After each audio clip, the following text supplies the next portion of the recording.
25 বছর বয়সী ফাহমিদা তাহসিন কেয়ার মৃত্যুর পর অনেকেই বারবার প্রশ্ন তুলেছেন, আসলে কি তার বয়স 25 বছর? 25 বছর বয়সে কিভাবে তার চারটি সন্তান হয় এবং তার প্রথম সন্তান কিভাবে চতুর্থ শ্রেণীতে পড়ে? কেয়ার স্বামী সিফাত বড়লোক ব্যবসায়ী পরিবারের ছেলে, যাকে অনেকে বলেন স্পয়েল ব্র্যাট।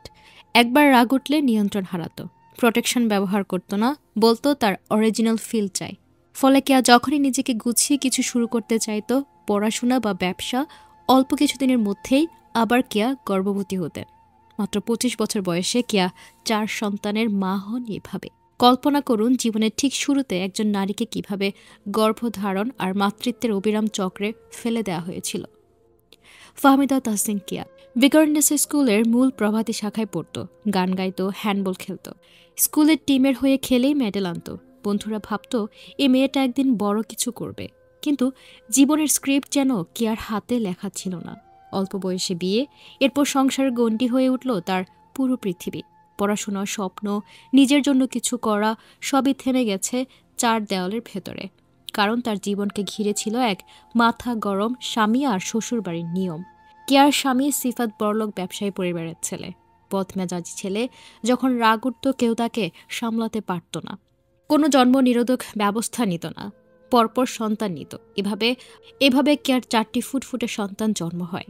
সবচেয়ে ভয়াবহ ছিল নির্যাতন। সিফাত কেয়াকে মারধর করত। বছরের পর বছর সে সহিংসতা চেপে গিয়েছিল। সে বাচ্চাদের লালন পালন করেছে, ফেসবুকে হাসি মুখে ছবি দিয়েছে, বিদেশে ভ্রমণ করেছে, বন্ধুদের আশ্বস্ত করেছে আমি ভালো আছি। কিন্তু বাস্তবতা ছিল অন্যরকম। শুক্রবার রাতে সব শেষ হয়ে গেছে।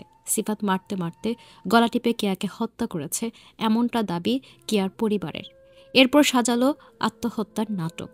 কেয়ার ছোট্ট শিশুটি মাত্র 1.5 বছরের, এখনও মায়ের বুকের দুধ খায়। বাকি 3টি সন্তানও মায়ের স্নেহহীন শূন্যতায় ভেসে গেছে। কেন শুধু কেয়া মরল? এখন প্রশ্ন হচ্ছে, দোষীকে? আমরা সহজে আঙুল তুলি কেয়ার বাবা মার দিকে। কেন তারা মেয়েকে বলেছিল মানায় নাও? কিন্তু আসল প্রশ্ন এড়িয়ে যায়। খুনি স্বামী, নির্যাতনকারী শ্বশুরবাড়ি এবং সেই সমাজ ব্যবস্থার ভূমিকা কোথায়? আমরা এতটাই অভ্যস্ত নারীর উপর সহিংসতা দেখতে যে একটা নারী তার স্বামীর হাতে খুন হলেও সমাজের চোখে সে অবাক করার মতো কিছুই নয়। বরং বলা হয় সংসার করতে গেলে একটু আকটু ঝামেলা হয়। পুরুষের রাগ, এগ্রেশন, সহিংসতাকে আমরা সামাজিকভাবে বৈধতা দিয়েছি। ছেলেদের মেজাজ খারাপ করা, চিৎকার করা, মারধর করা, এসবকে আমরা স্বাভাবিক বলে মেনে নিই। আর সে লাইসেন্স নিয়ে সিফাতরা বউ পেটাতে থাকে, একদিন মেরেই ফেলে এভাবে। কেয়া কি ফিরতে পারত? একটা প্রশ্ন রয়ে গেছে। কেয়া যদি একদিন সাহস করে বলতো আমি আর সহ্য করব না, আমি বাপের বাড়ি চলে যাব, তাহলে 4টা সন্তান নিয়ে কি সত্যিই ফিরতে পারত? ফিরলেও কি বাচ্চাদের মায়ের কাছে থাকতে দিত সিফাত? নাকি প্রতিদিন বাবা মাকে শুনতে হতো 4টা বাচ্চা বাপ ছাড়া বড় হবে কিভাবে? সংসার করতে গেলে একটু ঝামেলা হতেই পারে। বয়স তো বেশি হয় নাই। একটা নতুন সম্বন্ধ আসছে আমার কাছে, কিন্তু বাচ্চাগুলো তো রাখতে পারবো না। হ্যাঁ, এগুলোই হতো বাস্তবতা। কারণ এই সিস্টেমই তো কেয়াদের ফাঁদে ফেলে। সমাজের অঘোষিত লাইসেন্স এগুলো। এ সমাজ পুরুষদের হাতে অঘোষিত লাইসেন্স দিয়ে রেখেছে। স্ত্রীকে মারার লাইসেন্স, গর্ভবতী করার লাইসেন্স, প্রতিনিয়ত মানসিক ও শারীরিক নির্যাতন করার লাইসেন্স।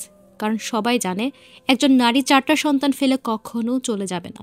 মায়ের কোনো মালিকানা নেই, না সন্তানদের উপর, না সম্পত্তির উপরে, না ভবিষ্যতের সিদ্ধান্তের। তাই সিফাতের ভয় নেই। খুন করলেও তাদের পাশে দাঁড়াবে টাকা, পরিবার, সামাজিক মর্যাদা। তাহলে আমাদের করণীয় কি? কেয়া নেই, কিন্তু তার গল্প যেন আরেক কেয়ার গল্প না হয়। পুরুষরা নিজেদের আচরণ ও প্রিভিলেজ নিয়ে ভাবুন। আবেগ প্রকাশের হেলদি উপায় খুঁজুন। স্ত্রী সন্তানের উপর রাগ ছাড়া নয়।